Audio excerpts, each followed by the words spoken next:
La directrice de la banque n'a pas haussé le ton, elle ne s'est pas précipitée, et c'est justement ce calme qui m'a effrayé.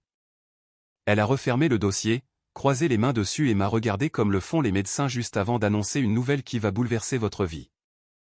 Monsieur, a-t-elle dit doucement en jetant un coup d'œil au vieux livret d'épargne posé sur la table, vous devriez vous asseoir. J'étais déjà assis, mais mes jambes semblaient soudainement vides, comme si le sol s'était dérobé de quelques centimètres sans prévenir. Autour de nous, la banque poursuivait son activité habituelle, le ronronnement des imprimantes, le cliquetis d'un stylo sur un comptoir, quelqu'un qui riait doucement près de la machine à café, pas d'alarme, pas de cri, juste cette phrase suspendue entre nous, lourde et définitive. Et tout cela à cause du vieux livret de mon père, mais je m'emballe, laissez-moi commencer par le début. Je m'appelle Étienne Morel, j'ai 46 ans et jusqu'à la semaine de la mort de mon père, la chose la plus stressante de ma vie était un échangeur thermique fissuré pour lequel je n'arrivais pas à trouver de pièces de rechange.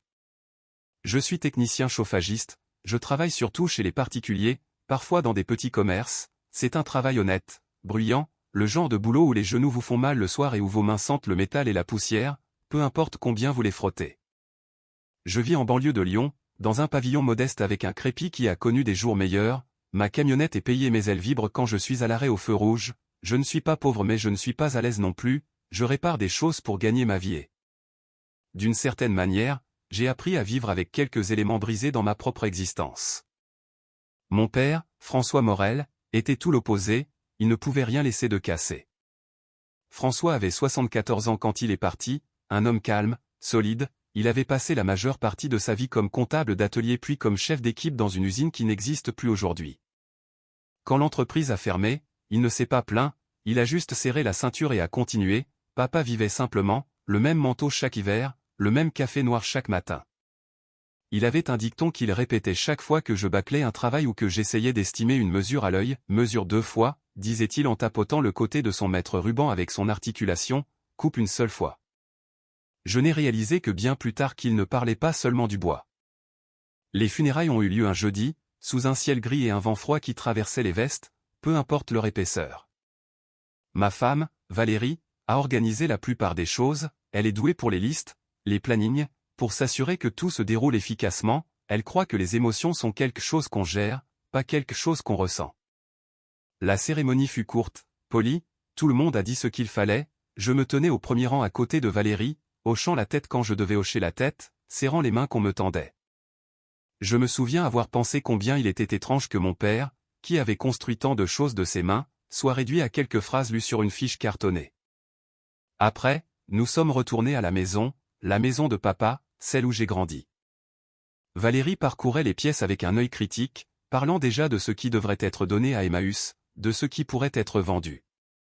Mon beau-frère, Damien, son frère aîné, est arrivé en retard et est resté juste assez longtemps pour mentionner la logistique de la succession et le timing du marché immobilier avant de disparaître à nouveau. Damien parlait toujours comme si la vie était un long argumentaire d'investissement. Je me suis éloigné d'eux et j'ai fini dans le garage, c'est là que papa vivait vraiment, des panneaux perforés couverts d'outils plus vieux que moi, des boîtes de café remplies de vis triées par taille, une caisse à outils rouge en métal sous l'établi, bosselée dans un coin. Je me suis souvenu de quelque chose que papa m'avait dit quelques mois plus tôt quand j'étais passé réparer son chauffe-eau, s'il m'arrive quelque chose un jour, avait-il dit sans lever les yeux de la clé à molette qu'il tenait, vérifie la boîte rouge. À l'époque, je pensais qu'il parlait des documents, de l'acte de propriété, de l'assurance, ce genre de choses. Je l'ai ouverte, à l'intérieur il y avait les outils habituels, des clés, des douilles, un mètre ruban usé, mais glissé sous un chiffon plié se trouvait quelque chose qui n'avait pas sa place là, un petit livret d'épargne relié en cuir, au bord craquelé par l'âge. Le genre qu'on ne voit plus depuis le passage à l'euro ou au numérique. Je l'ai rentré à l'intérieur, curieux plus qu'autre chose, je n'avais même pas pleinement réalisé ce que c'était quand Valérie l'a vu. Elle a jeté un coup d'œil à la couverture à peine une seconde et a ri, mais pas d'un rire amusé, un rire méprisant, c'est inutile, a-t-elle dit, ces vieux comptes n'existent même plus, jette-le. Elle me l'a pris des mains et l'a laissé tomber dans la poubelle de la cuisine, directement sur une assiette en carton et des serviettes du traiteur des obsèques. Quelque chose dans sa façon de faire, rapide, définitive, m'a marqué. Si cela ne signifiait rien, pourquoi se précipiter? Cette nuit-là, je n'ai pas pu dormir, la maison semblait trop calme, j'entendais la voix de papa dans ma tête, mesure 2 fois, coupe une seule fois. À 5 heures du matin, Je suis sorti du lit, je suis allé dans la cuisine et j'ai sorti le livret de la poubelle. Glissé dans la couverture arrière se trouvait un morceau de papier plié, un numéro de compte et 6 mots écrits de l'écriture majuscule et soignée de mon père, ne demande pas à ta femme. Va à la banque. À 9 heures ce matin-là, je roulais. Le trajet jusqu'à la banque a pris un peu moins de 2 heures, mais cela a semblé plus long car je ne cessais de rejouer cette matinée dans ma tête. Valérie n'avait pas remarqué la disparition du livret, ou si elle l'avait fait, elle n'avait rien dit pour l'instant.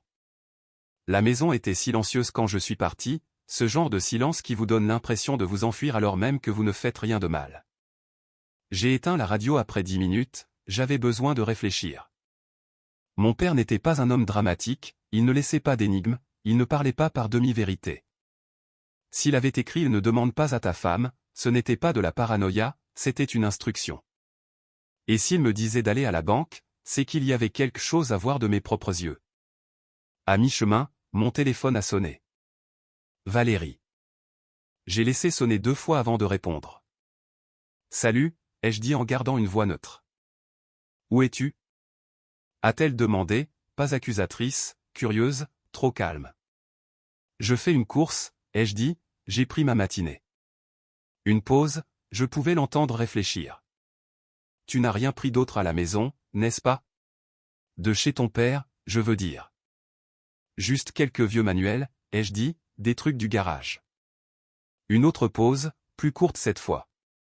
D'accord, a-t-elle dit, je vérifiais juste, Damien a mentionné qu'on devrait tout garder ensemble jusqu'à ce qu'on règle la succession. J'ai acquiescé, raccroché et immédiatement senti cette pression familière dans ma poitrine, celle qui apparaît quand quelque chose n'est pas dit à voix haute. 9 heures plus tard, presque à la minute près, mon téléphone a sonné à nouveau. Cette fois, c'était Damien. Étienne, a-t-il dit, semblant amical de cette façon qu'ont les gens quand ils essaient de faire croire qu'ils l'ont toujours été, je voulais juste prendre des nouvelles, toute cette histoire avec ton père, c'est beaucoup. Ouais, ai-je dit. J'ai dit à Valérie que je m'occuperais de la paperasse, a-t-il continué, tu n'as pas besoin de stresser avec ça, les comptes bancaires, l'immobilier, ça devient vite compliqué. J'ai jeté un coup d'œil au livret posé sur le siège passager à côté de moi. Ça va, ai-je dit, je règle juste un dernier détail. Damien a ri doucement. Ton père n'avait pas vraiment de détails à régler, Étienne, tu connais cette vie simple, le mieux est de laisser tomber. Quand on a raccroché, mes mains serraient le volant plus fort que nécessaire. 2 appels parfaitement espacés, me disant tous les deux avec des mots différents de ne pas poser de questions. C'était la 2e mesure. J'ai continué à rouler. La banque se trouvait dans une petite ville appelée Saint-Rémy, le genre d'endroit où le café ferme à 14 heures et où tout le monde sait quelle voiture appartient à quelle maison. Le bâtiment lui-même était ancien mais propre, façade en briques, porte en verre qui grinçait légèrement quand je les ai poussées. À l'intérieur, tout sentait le café et le nettoyant pour moquette. J'ai attendu derrière une dame qui déposait la recette d'une vente de gâteaux. Quand ce fut mon tour, j'ai glissé le livret sur le comptoir avec ma carte d'identité et l'acte de décès de mon père. La jeune guichetière a souri poliment et a tapé le numéro de compte dans son ordinateur. Son sourire s'est effacé. Juste un instant, a-t-elle dit avant de disparaître à l'arrière. 5 minutes ont passé, puis 10. J'ai commencé à me sentir idiot. Peut-être que Valérie avait raison, peut-être que ce n'était rien, un vieux conte fermé il y a des années, une fausse piste alimentée par le deuil et le manque de sommeil. Puis une femme en blazer bleu marine s'est approchée, la cinquantaine, des mèches grises dans les cheveux, le regard calme. Je suis Madame Dubois, a-t-elle dit, la directrice de l'agence, voulez-vous me suivre, s'il vous plaît? Son bureau était petit et silencieux, avec des diplômes encadrés au mur et une plante qui semblait avoir survécu à beaucoup de choses. Elle a fermé la porte doucement derrière nous et s'est assise en face de moi, le livret posé à plat entre ses mains. Ce compte, a-t-elle dit avec précaution, fait l'objet d'un signalement. J'ai cligné des yeux. Signaler comment? Pas à cause de ce que vous avez fait, a-t-elle dit rapidement, mais à cause de son historique. Elle a tourné légèrement son écran pour que je puisse voir. Des lignes de chiffres, des dates. Puis elle a pris un bloc-notes, a écrit quelque chose et l'a fait glisser sur le bureau. Le chiffre m'a donné le vertige. C'est le solde, ai-je demandé. Elle a hoché la tête une fois. Je fixais le papier. Mon père, qui réutilisait les enveloppes et réparait ses propres chaussures, avait laissé un peu moins de 2 millions d'euros. Je ne comprends pas, ai-je dit. Il y a plus, a dit Madame Dubois. En 2016, quelqu'un a tenté d'accéder au compte en utilisant une procuration. Les documents semblaient légitimes au premier coup d'œil, mais le système de vérification de la banque a signalé des incohérences dans les signatures. Le transfert a été refusé. La tentative a été enregistrée. Et la personne listée? Ai-je demandé, connaissant déjà la réponse. Madame Dubois a croisé mon regard. Valérie Morel. La pièce a semblé soudainement plus petite. Madame Dubois s'est levée. Je vais vous demander de patienter ici, a-t-elle dit, je dois passer un appel. Elle est sortie et a parlé à voix basse, je ne pouvais pas entendre. Je suis resté assis là à fixer mes mains, les cicatrices sur mes jointures dues à des années de travail, et le livret que mon père avait caché comme une dernière défense. Quand Madame Dubois est revenue, elle ne s'est pas rassise tout de suite. Monsieur Morel, a-t-elle dit doucement, vous devez vous asseoir. C'est là que j'ai réalisé que mes jambes tremblaient. Je ne me souviens pas m'être rassis, mais j'ai dû le faire car la chose suivante que j'ai remarquée était la chaise pressant contre l'arrière de mes jambes et le léger bourdonnement de la climatisation au-dessus de nous. Madame Dubois se tenait près de la porte, le téléphone toujours à la main comme pour s'assurer qu'elle restait fermée. Je vais être très claire, a-t-elle dit en retournant à sa place. Cela ne signifie pas que votre femme a été inculpée de quoi que ce soit, pas encore. Mais cela signifie que ce compte est maintenant considéré comme une preuve potentielle. Preuve de quoi? Ai-je demandé. Elle n'a pas répondu immédiatement. Au lieu de cela, elle a ouvert un tiroir et en a sorti un mince dossier. À l'intérieur se trouvaient des impressions, des horodatages, des documents scannés, des notes écrites en sténographie professionnelle soignée. Abus de faiblesse financière sur personnes vulnérables, a-t-elle dit finalement. C'est l'une des catégories de fraude qui augmente le plus rapidement, et la plupart du temps, cela implique la famille. Le mot famille a frappé plus fort que le montant d'argent. Madame Dubois a expliqué qu'après la tentative échouée en 2016, le compte avait été verrouillé en interne. Aucune autre tentative d'accès n'avait été faite. Quiconque avait essayé une fois n'avait jamais réessayé, mais l'enregistrement était resté silencieux, en attente. Votre père a mis cela en place très délibérément, a-t-elle dit en tapotant le livret. La couverture suggère qu'il a des décennies, mais le compte lui-même a été ouvert en 2011. Ce décalage à lui seul nous dit qu'il voulait qu'il soit caché. Caché de qui? Ai-je demandé, bien que je le sache déjà. Madame Dubois a fait glisser un autre document vers moi. Avant de continuer, il y a quelqu'un qui doit vous parler. On a frappé à la porte. Une femme est entrée, milieu de la quarantaine, cheveux tirés en arrière, expression vive mais pas méchante. Elle portait des vêtements civils, mais sa posture me disait tout. Je suis le capitaine Marine Bertrand, a-t-elle dit en tendant la main, brigade financière. Je l'ai serré machinalement. Nous ne sommes pas ici pour accuser, monsieur Morel, a dit Bertrand en s'asseyant en face de moi. Nous sommes ici pour comprendre. Le nom de votre père est apparu lors d'une révision après que ce compte a été signalé à nouveau hier. À nouveau? Ai-je demandé. Elle a hoché la tête. Parce que vous êtes entré avec le livret.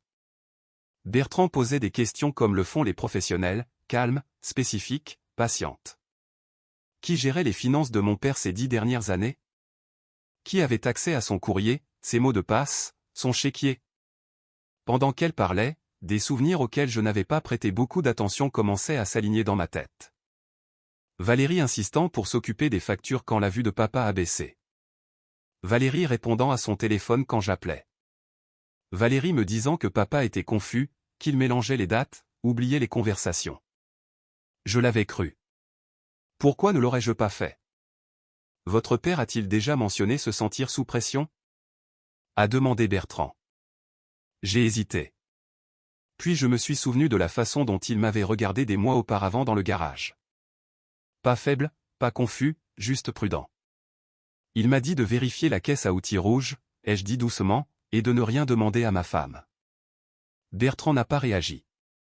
Elle a juste hoché la tête comme si elle avait déjà entendu cette histoire. Voici ce qui va se passer, a-t-elle dit. Nous allons ouvrir une enquête. Cela signifie que vous ne pouvez confronter personne. Ni votre femme, ni son frère. S'ils savent ce que nous regardons, ils détruiront les preuves. J'avais la gorge sèche. Vous me demandez de faire semblant que tout est normal. Oui, a-t-elle dit, pour l'instant. Quand j'ai quitté la banque, le monde semblait faux.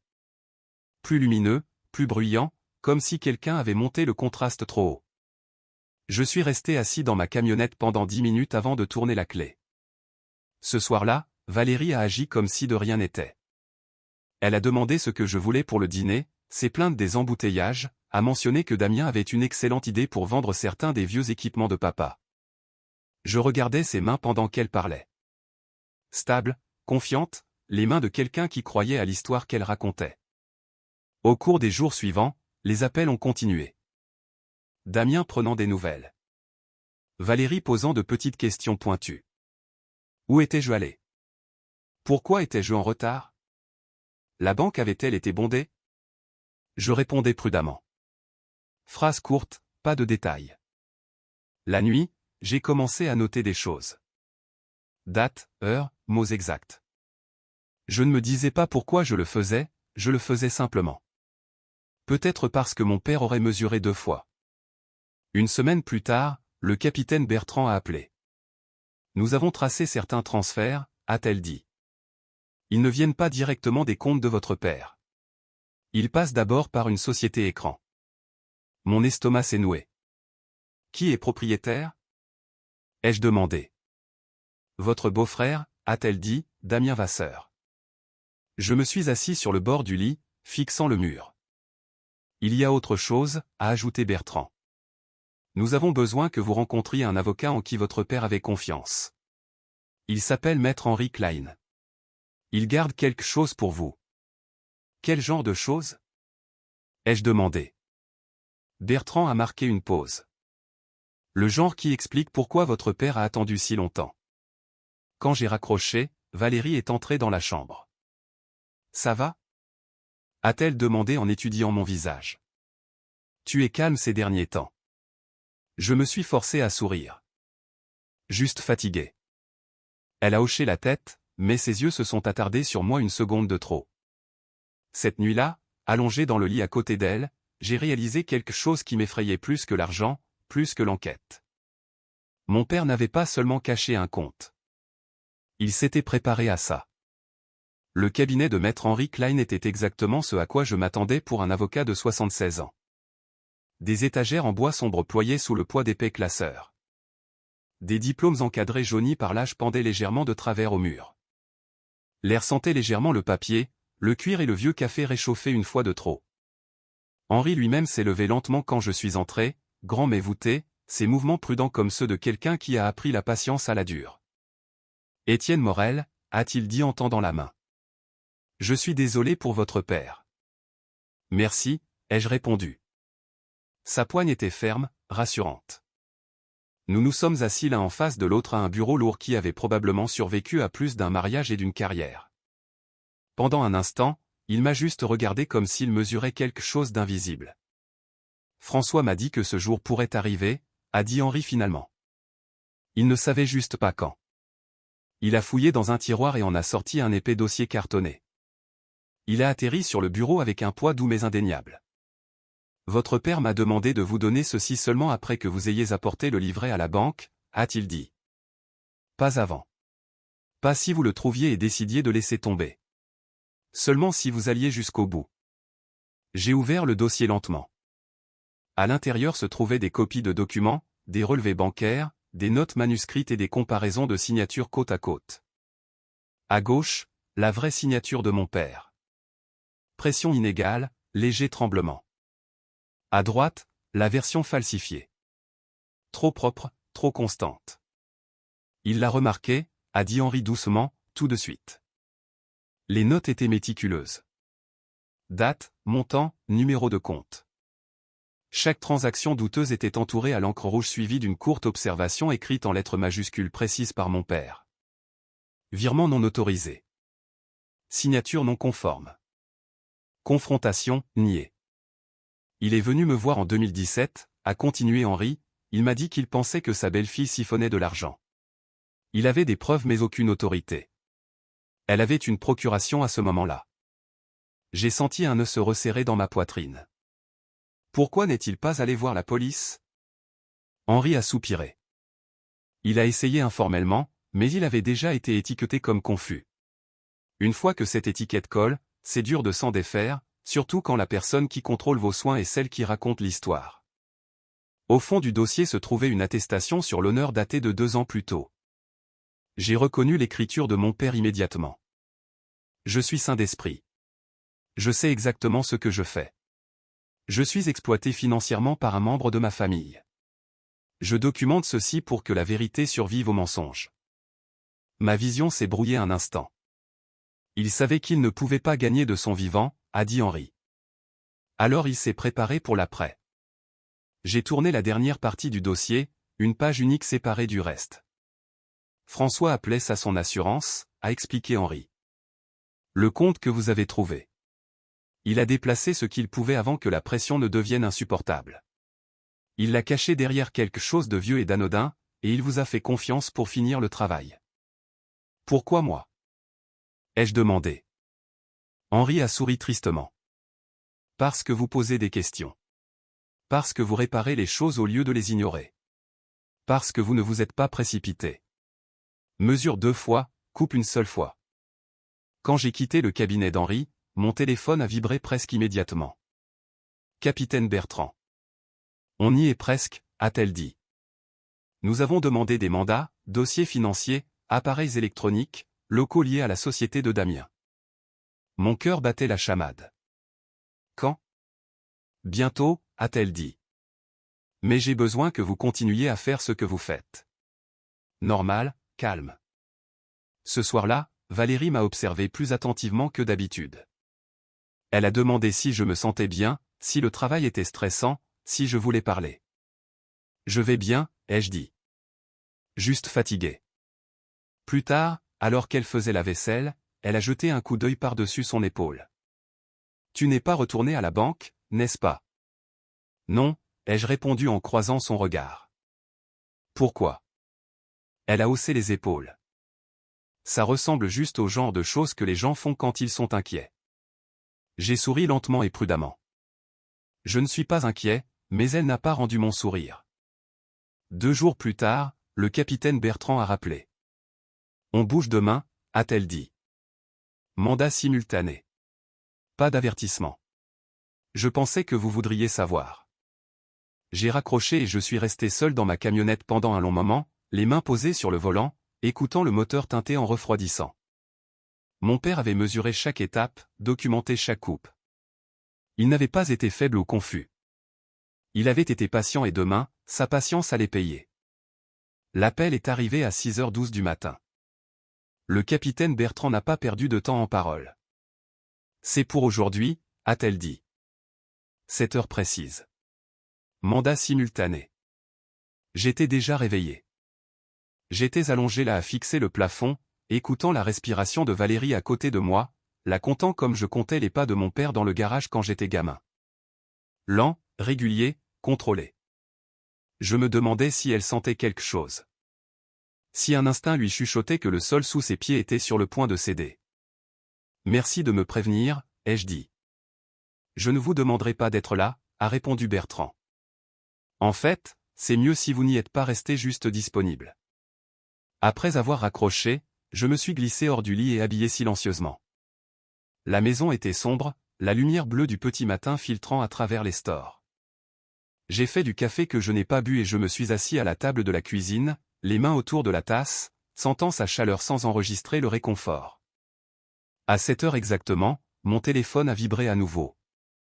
Nous sommes à votre domicile, a dit Bertrand. Tenez-vous prêt. J'ai fixé la porte d'entrée, m'attendant à moitié à ce qu'elle explose vers l'intérieur. Au lieu de cela, la maison est restée calme.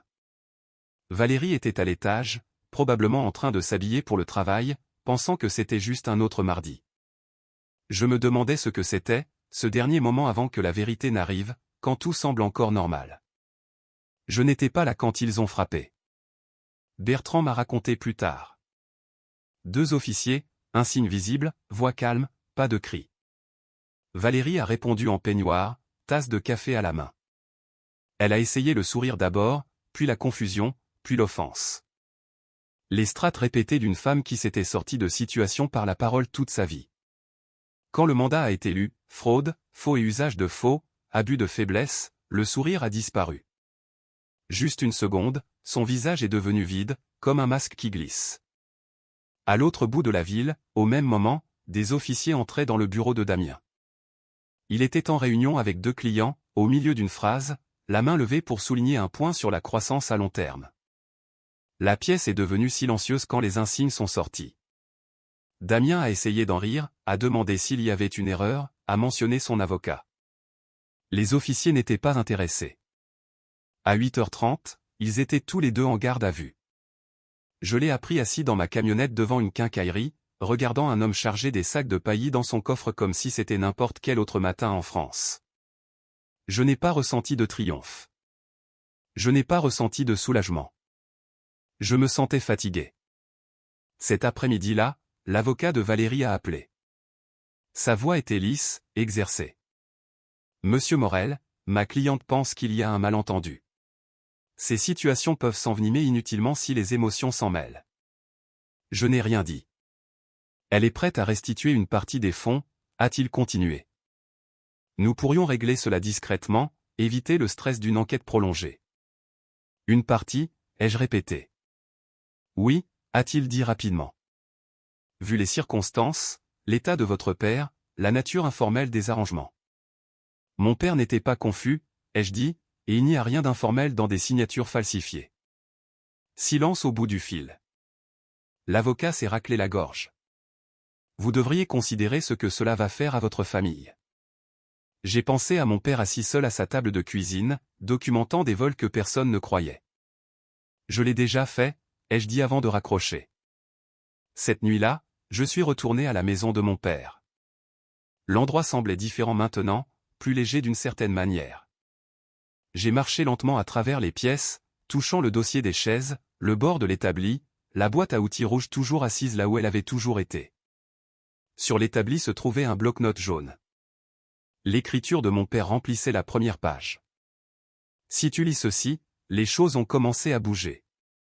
Je me suis assis lourdement sur le tabouret. Le reste de la page était des instructions. Pas sur l'argent, mais sur la patience, sur le fait de laisser les systèmes fonctionner, de ne pas chercher la vengeance, juste la vérité. La justice n'est pas bruyante, avait-il écrit. Elle est minutieuse. 2 jours plus tard, le capitaine Bertrand a rappelé. Ils parlent, a-t-elle dit, séparément, ils se blâment l'un l'autre. Ça signifie généralement qu'on est sur la bonne voie. Qu'est-ce qui se passe maintenant? Ai-je demandé. Maintenant, a-t-elle dit, on construit le dossier. À mesure que l'enquête s'élargissait, des détails faisaient surface qui me retournaient l'estomac. Des transferts routés via la société écran de Damien déguisés en frais de consultation. Des emails entre lui et Valérie discutant du timing et de ce dont François se souvenait, un schéma qui remontait à près d'une décennie. Ce n'était pas du désespoir. C'était un plan. Quand j'ai finalement revu Valérie, c'était à travers la vitre d'un parloir au centre de détention. Elle semblait plus petite, fatiguée, en colère. « Tu as fait ça ?» a-t-elle dit platement dans le téléphone. « Non », ai-je répondu. « Tu l'as fait. » Elle m'a fixé comme si elle ne reconnaissait pas l'homme de l'autre côté. Peut-être qu'elle ne le reconnaissait pas. Peut-être que la version de moi qui restait silencieuse et lui faisait confiance avait disparu. En partant, j'ai réalisé autre chose. Ce n'était pas la fin. C'était juste le moment où le mensonge s'arrêtait de courir. Le tribunal était plus froid que je ne l'imaginais. Pas physiquement, cependant. La climatisation bourdonnait avec une indifférence institutionnelle, mais émotionnellement, tout semblait conçu pour drainer la couleur des gens. Des murs gris, du bois pâle, des bancs à dossier droit qui vous rappelaient que ce n'était pas un lieu de confort. Je me suis assis au 2e rang, les mains croisées, regardant ma vie être traduite en pièces à conviction et en preuve. Valérie est entrée la première, flanquée de son avocat. Elle portait un blazer bleu marine. J'ai reconnu celui qu'elle gardait pour les réunions où elle avait besoin d'avoir l'air raisonnable, composé, lésé. Quand elle m'a vu, sa mâchoire s'est serrée, mais elle n'a pas détourné le regard. Damien est entré séparément. pas de blazer, pas de confiance. Ses yeux parcouraient la pièce comme s'il cherchait encore un angle d'attaque qui n'existait plus. Le procureur a exposé les faits méthodiquement, pas de façon dramatique. C'était la partie la plus déstabilisante. Il n'y avait pas d'éclat de voix, pas de discours moraux, juste des chronologies, des documents, des chiffres. En 2012, François Morel a accordé une procuration limitée pour la coordination médicale uniquement. En 2014, des documents supplémentaires sont apparus, élargissant le contrôle financier. En 2016, les signatures falsifiées. De 2017 à 2021, des transferts progressifs routés vers des comptes écrans. Chaque point atterrissait comme le coup mesuré d'un marteau. L'analyste légal de la banque a témoigné ensuite. Elle a expliqué comment fonctionne la pression de la signature.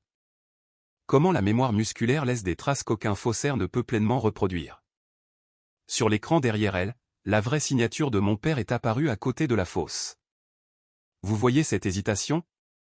A-t-elle dit en pointant. C'est humain. C'est l'âge. C'est réel. Puis elle a désigné l'autre. Celle-ci est lisse, uniforme, exercée. L'avocat de Valérie a objecté. Le juge a rejeté l'objection. Le capitaine Bertrand a témoigné après cela, calme, direct. Elle a expliqué l'abus de faiblesse en langage clair. Comment les aidants isolent, comment ils réécrivent les récits, comment les victimes commencent à douter d'elles-mêmes. Ces affaires ne commencent pas par le vol, a-t-elle dit. Elles commencent par le contrôle. Quand la société écran de Damien a été évoquée, Vasseur Consulting SARL, l'ambiance a changé. Des emails ont été lus à haute voix. Des phrases comme « bouge-le avant qu'il ne remarque »,« il ne suit plus les dates » ont résonné contre les murs. Damien fixait la table. Valérie fixait droit devant. Puis maître Henri Klein a pris la barre. Il tenait l'attestation de mon père comme si c'était quelque chose de fragile. François Morel était sain d'esprit, a dit Henri fermement. Il était effrayé. Il était isolé. Mais il n'était pas confus. Le juge écoutait attentivement, prenait des notes, posait des questions qui coupaient à travers le bruit. Quand ce fut fini, quand les deux parties eurent terminé, la salle semblait vide, comme si tout le monde avait déjà atteint la même conclusion et attendait juste qu'elle soit prononcée à voix haute. La condamnation est tombée 3 semaines plus tard. Valérie s'est levée quand son nom a été appelé. Son avocat a plaidé l'indulgence, le stress, la mauvaise communication, les bonnes intentions qui ont mal tourné. La réponse du juge fut calme et dévastatrice. Ce n'était pas un accident, a-t-il dit. C'était une tromperie soutenue. 7 ans de prison ferme, restitution ordonnée, saisie des biens. La peine de Damien a suivi. 3 ans, pas d'accord, pas de réduction. La société écran rendait cela impossible. Quand le marteau est tombé, je n'ai rien ressenti. Pas de vague de victoire, pas de soulagement, juste un étrange sentiment de finalité, comme une porte qui se ferme doucement derrière moi. À l'extérieur du tribunal, le capitaine Bertrand m'a trouvé près des marches. Votre père serait fier, a-t-elle dit. J'aimerais qu'il n'ait pas eu à l'être, ai-je répondu. Une semaine plus tard, Henri a appelé. Il y a encore une chose, a-t-il dit. François m'a demandé de vous le donner une fois que tout serait résolu. Je l'ai retrouvé à son bureau. Même bureau, même odeur de vieux papier. Il a fait glisser une enveloppe scellée vers moi. Mon nom était écrit dessus de l'écriture soignée de mon père. Je ne l'ai pas ouverte tout de suite. Henri attendait, respectueux, silencieux. Quand je l'ai finalement fait, le papier à l'intérieur était mince, plié une fois. Étienne, si tu lis ceci, alors la vérité a fait ce qu'elle fait toujours. Elle a attendu. Je suis désolé de ne pas avoir pu arrêter cela de mon vivant, mais je savais que tu finirais le travail. Ne laisse pas cela t'endurcir. Utilise ce qu'il reste pour construire quelque chose d'honnête. Mesure 2 fois, coupe une seule fois. J'ai plié la lettre et je l'ai tenue contre ma poitrine plus longtemps que je ne le voulais. Cette nuit-là, je me suis assis seul dans ma camionnette, garé devant ma maison, et j'ai réalisé quelque chose d'important. La justice avait été rendue, mais la guérison était toujours ma responsabilité. 6 mois après la condamnation, ma vie semblait calme de l'extérieur. Pas de date de tribunal, pas d'appel de détective, pas de voix d'avocat laissant des messages prudents sur mon répondeur. Le genre de silence que les gens désirent habituellement. Mais le silence n'est pas vide quand vous l'avez gagné à la dure. L'argent a pris du temps à arriver. Les comptes devaient être démêlés, les actifs liquidés, la restitution calculée et transférée. J'ai laissé maître Henry Klein gérer la plupart de tout ça. Je lui faisais confiance. Mon père lui avait fait confiance. C'était suffisant. Quand les chiffres finaux sont arrivés, je ne me suis pas senti riche. Je me suis senti stable. Pour la première fois depuis des années, il n'y avait pas de poids pressant contre ma poitrine quand j'ouvrais ma boîte aux lettres ou vérifiais mon solde. J'ai remboursé ma camionnette, soldé le crédit de la maison, mis de côté ce dont j'avais besoin pour vivre sans peur, et puis j'ai fait quelque chose que mon père aurait compris. J'ai construit quelque chose d'utile. Pas accent grave-l'œil, pas impressionnant pour des gens comme Damien, juste honnête. J'ai acheté un petit local en centre-ville, une vitrine étroite avec de grandes fenêtres et un sol en béton fissuré. C'était une imprimerie, maintenant c'est un espace de réparation, mi-atelier, mi-salle de classe. Je répare des appareils que les gens n'ont pas les moyens de remplacer. J'enseigne l'entretien de base le week-end.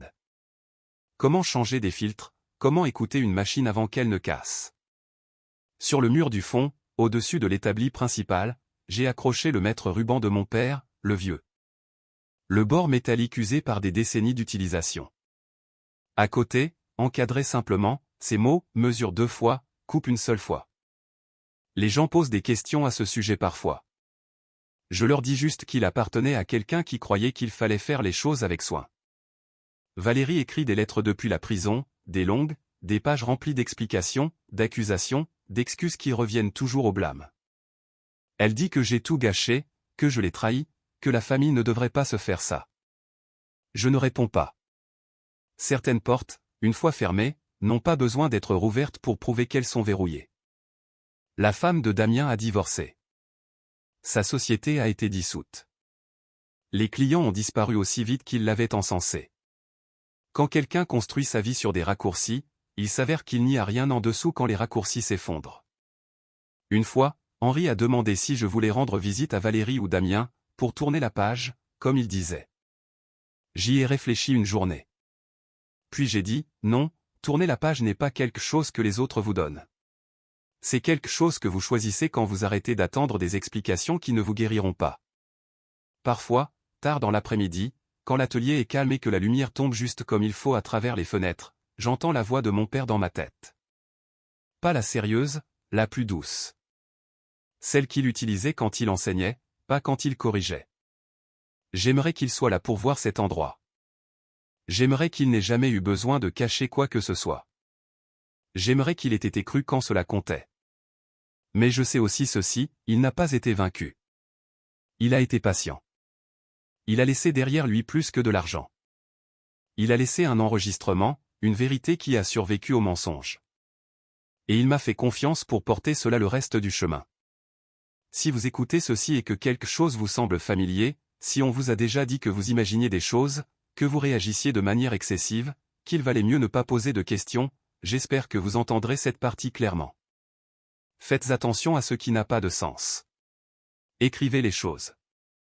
Faites confiance au schéma, pas aux promesses. La vérité ne se précipite pas, elle attend.